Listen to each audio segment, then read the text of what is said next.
Hello বন্ধুরা, সবাইকে আমাদের চ্যানেলে স্বাগত জানাই। তো এই ভিডিওতে আমি রিভিউ করব 11 মুভিটি। তো চলুন না সময় নষ্ট করে ভিডিওটি শুরু করা যাক।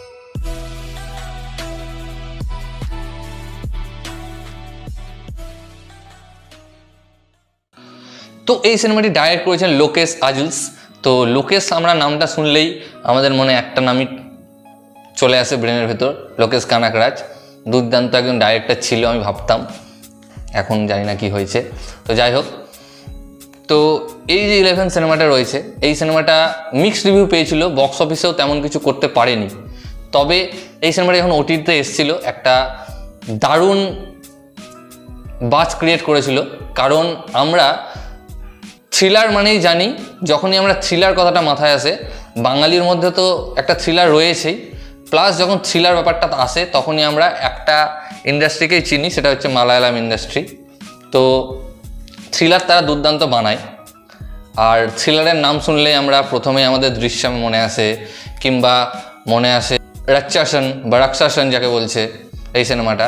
হ্যাঁ, ওটা মার্ডার মিস্ট্রি ছিল, যে সিরিয়াল কিলার, ঠিক এটাও ঠিক একই রকমেরই।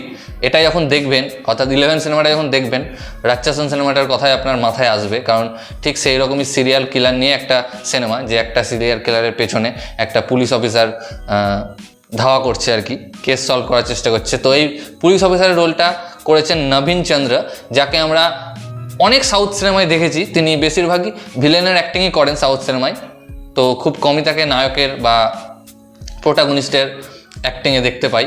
তো এখানে দেখতে পেয়েছি তাকে একটা পুলিশের চরিত্রে।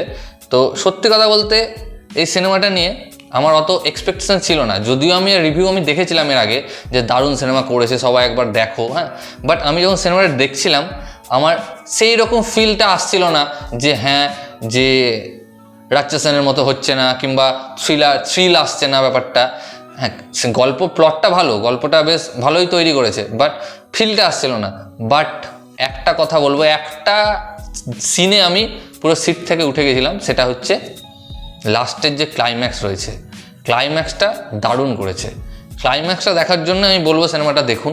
এমনি গোটা সিনেমাটা একবারে খারাপ সেটা বলছি না, গোটা সিনেমাটাও ভালো। সিনেমাটি অ্যামাজন প্রাইমে রয়েছে, আপনারা গিয়ে হিন্দিতে দেখতে পারেন। তো একটা কথাই বলবো যে সিনেমাটা আপনারা দেখুন, যারা থ্রিলার পছন্দ করেন তারা অবশ্যই দেখুন। আর যারা থ্রিলার সিনেমা খুঁজছেন যে একটা ভালো থ্রিলার সিনেমা, তো এই সিনেমাটা 11 সিনেমাটা আপনারা দেখুন, অবশ্যই আপনাদের খুব ভালো লাগবে। বেশ ভালো সিনেমা। আমি এক্সপেকটেশন রাখিনি, না রাখা সত্ত্বেও সিনেমাটা আমার খুব ভালো না হলেও লাস্টের সিনের জন্য, অর্থাৎ ক্লাইম্যাক্সের জন্য মজা পেয়েছি। তো আপনারা দেখুন সিনেমাটি, আশা করি আপনাদের খুবই ভালো লাগবে। তো এই ভিডিওটা এতটুকুই গাইস। ভিডিওটি ভালো লাগলে অবশ্যই ভিডিওকে লাইক, কমেন্ট, শেয়ার, আমার চ্যানেলটিকে সাবস্ক্রাইব করুন। ধন্যবাদ।